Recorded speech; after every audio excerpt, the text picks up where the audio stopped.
Гэвэр сайхан. За баярлалаа. За бид хувийн хвшлээр тулгуурласан эдийн засгт нийгэм байгуулна гэж 22 жил ярьж байгаа. За сүүлийн үед ялангуяа уулуурхаан салбарт хувийн хвшил биш гадаадын төр тусмаа засгийн газрын хөрөнгө оруулалтаа энэ хувь өсөх хандлага ажиглагдаж байна л да. Тэгэхээр ийм зүйл ажиглагдсан тул одоо Сидванчик гишүүн за бас бусад нөхдүүд бид энэ асуудлыг бас их хурлын сонорт өргөхээр одоо тухайн үед хэвлэлийн байгуурал хийж исэн.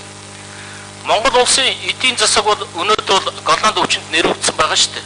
Ганцхан уулуурхаан гэсэн үндсэн том багантай ийм одоо өрөөсгөл эдийн засаг гэж би хувьдаа бодож байгаа. Энэ утгаараа гадаадын хөрөнгө оруулалт бол зайлшгүй шаардлагатай.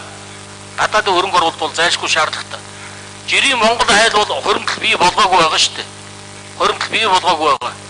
Хуримтлал нь юу вэ гэвэл 5 хантаа гэр 0.7 одоо ялангуяа хотын иргэд бол 0.7 газар энэ ийм л хөрөнгөтэй байгаа. Тэгээ 100 мянган айлын орон сууц маш их одоо бүтээн байгуулалтын асуудлыг бол манай банк санхүүгийн салбар бол тэр хэмжээгээр санхүүжуулаад явж болцоо боломж байхгүй байгаа шүү дээ. Энэ утгаар гадаадын хөрөнгө оруулалтыг бий бол улс орны хамгийн одоо чухал хөрөнгөний урсгал гаднаас орж ирж байгаа гэж би өвдө харж байгаа. Харин уулуурхаан салбар бол тустай асуудал. Уулуурхаан салбар дээр энэ замдан шадар сайд оруулж ирсэн хуулийн төслийн бий дээр яг уулуурхаан салбарын стратегийн ордууд дээр төр бол хяналт тавих ёстой. Гадаадын засгийн газрын хөрөнгө оруулалтаа зүйл байх юм бол хяналт тавих ёстой гэсэн ийм байр суурийг бол зөв гэж үзэж байгаа. Харин өргөн цар өрөөгөр нь хэвлэл мэдээлэл за мөн энэ банкны салбарыг хамрах нь бол хэр оновчтой юм болов гэдэг дээр бас сайн тунгааж ярих ёстой. Энэ асуудлыг эдийн засгийн байнгын ороогоор яг одоо тэр чиглэлээр нь байнгын орон дээр хилцэх нь зүйтэй гэж би хувьдаа бодож байгаа. За өнөхөр түрүүн Батболд гишүүн хэлжсэн л та. Бид ч ярьжсэн зүйлийнхаа эсрэг яваад байна шүү. Гуравдагч хөршийн бодлого гэдэг чинь ерөөсөө бид дэлхийн бүх одоо дипломат харилцаа тогтоосон улс оронтой эдийн засгийн харьцаан дээр тулгуурласан гуравдагч хөршийн бодлого гэж би хувьдаа бодож байгаа шүү дээ. Тэгэд үндэсний аюулгүй байдлын үзэл баримтлал дээр тодорхой заажсан байгаа шүү дээ. 33%-аас альва нэгэн одоо гуравдагч хөршийн эдийн засгийн оролцоог илүү гаргахгүй гэдэг. Тэгэд нүдийн зөвөрлж байгаад нууган авч байгаа нүдийн соглоо гэдэг асуудал үүдээд гарах үйл гэсэн ийм болгоомжлол байна миний хувьд. Ганцхан уулуурхаан байлга газар шороотойгоо холбоотой гадаадын засгийн газар хөрөнгө оруулалтын асуудал энэ асуудал дээр ярмаар байгаа. Түүнээсээ ч одоо бусад салбаруудыг боомлж болохгүй. Гадаадын хөрөнгө оруулалтыг би хувьдаа юу гэж ойлгож байна гэвэл хүнтэй харьцуулах юм бол ам амраараа агаар амьсгалж байгаатай ижил ам амрын боочих юм бол одоо ямар нөхцөлөөр амьсгалах юм бэ?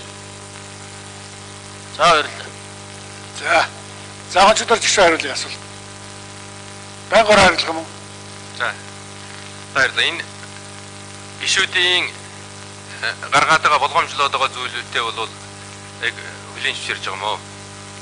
Нэг л зүйлийг одоо ойлгоё. Ажлын хэсэг үүргийнхээ дагуу ажиллахдаа энд байгаа тодорхой дэлгэрмэл байдлыг харьцангуй хумих эргээд олон удаа тайлбарлаад байгаа. Энэ дээр ер нь гадаадын хөрөнгө оруулалтын гэсэн ийм том хүрээнд төр ойлгож байгаа Монголын энэ стратегийн аж ахуйнууд дах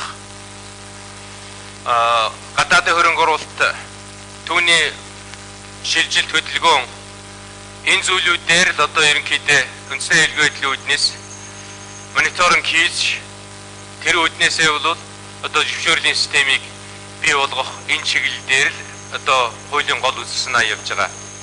Ер нь тэр 49 эхлээд бол 51% Монголын тал байсан гэдгийг ажлын хэсэг дээр бол одоо зөөлрүүлж байгаа нь шүү дээ. 49% хүртэлхийг нь бол одоо засгийн газар зөвшөөрлөг нь 49-өөс дээш гарч болно. Дээш гарах юм бол улсын хурлаас одоо зөвшөөрөл өгнө.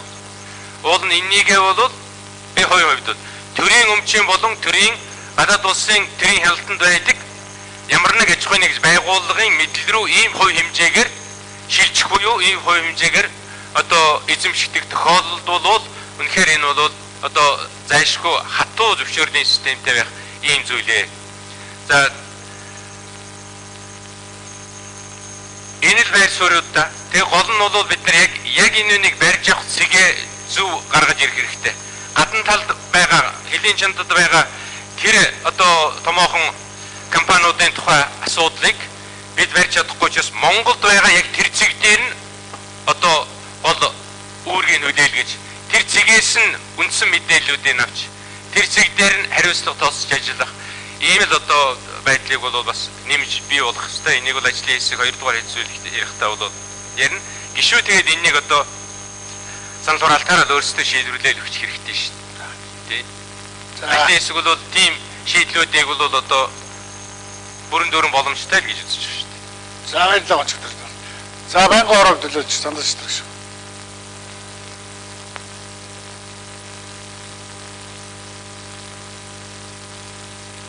Юу хэлээрэй. За энэ хууль анх орж ирэхдээ бол тодорхой үйл ажиллагаануудыг л үндэсний аюулгүй байдлыг хангах стратеги ажиглалтад цөөхөн үйл ажиллагааг зөвшөөрөл олгож эхлэж байсан. Эдийн засгийн байнгын орон дээр хил зэгсийн шийдэгдээд явж байхдаа салбарууд нэмэгдсэн. Хоёрдугаарт нь энэ хуулийг оруулж ирэхдээ ажлын хэсэг банк санхүүгийн үйл ажиллагааг нэмсэн. Хэвлэл мэдээллийн салбарыг тэр чигт нэмсэн. Хоёр хумцсан гэж бас хэлж болохгүй байгаа. Энэ бол ажлын хэсгийн саналаар хоёр салбар цоошдоо нэмэгдэж орж ирж байгаа. Урдлын хөлбөр дээрж байхгүйсэн. Хэвлэл мэдээлэл банк санхүүгийн үйл ажиллагаа байхгүйсэн. Энэ хоёрыг ажлын хэсэг нэмсэн шүү гэдгийг бас бод байдлыг хэлэхгүй болохгүй шүү дээ. Энэ өмнөх салбар бол үйл ажиллагаатайгаа давхцаж хамт орж ирж байгаа. Салбар үйл ажиллагаа хоёр давхцах учраас зөвхөн үйл ажиллагааныхаа өрөөнд л энэ үйлчлэнэ.